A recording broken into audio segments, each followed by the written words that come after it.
Congolese war crimes suspect Bosco Ntaganda has made his first appearance before the International Criminal Court. He wasn't required to enter a plea, but did say that he denies the charges that range from murder and rape to using child soldiers in eastern Congo.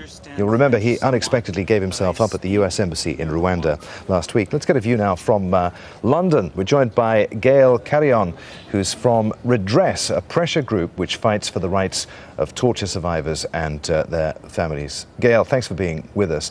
As we said, he didn't have to enter a plea today, but do the charges levelled against Ntaganda comprehensively cover the scope of his alleged crimes? Well, yes and no. I think if you look only at the Ituri conflict, it's definitely a step forward from the charges that have been brought so far.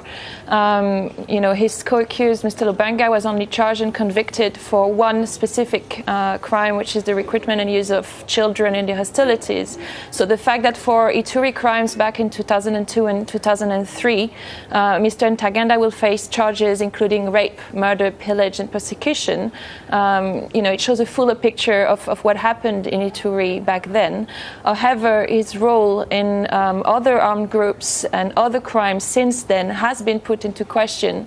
So to some extent, if there is evidence showing that he played a role in crimes later on, for example, with the CNDP in 2008, or most recently with the M23, or that others bear responsibility, we would hope there are charges brought for that. Okay, so you're concerned that if there is evidence that he committed crimes outside of the charges that have been levelled, the scope of the charges that have been levelled against him, that victims, alleged victims of his, won't get justice. They won't be called to appear in court to give evidence.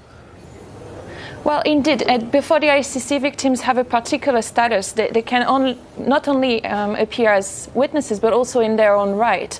But for that, you need to have a link to the crimes. And as it stands, the only crimes that are being brought forward are in relation to Ituri, not North Kivu, for example, and for crimes committed in from September 2002 to September 2003. So what hope do you have, does your organization have, of all his alleged victims actually getting justice?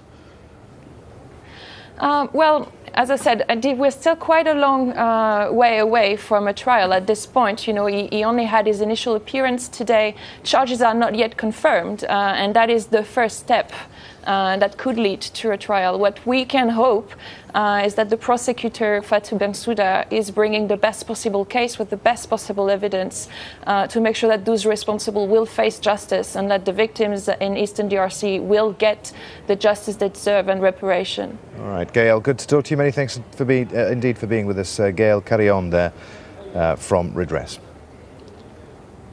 Thank you.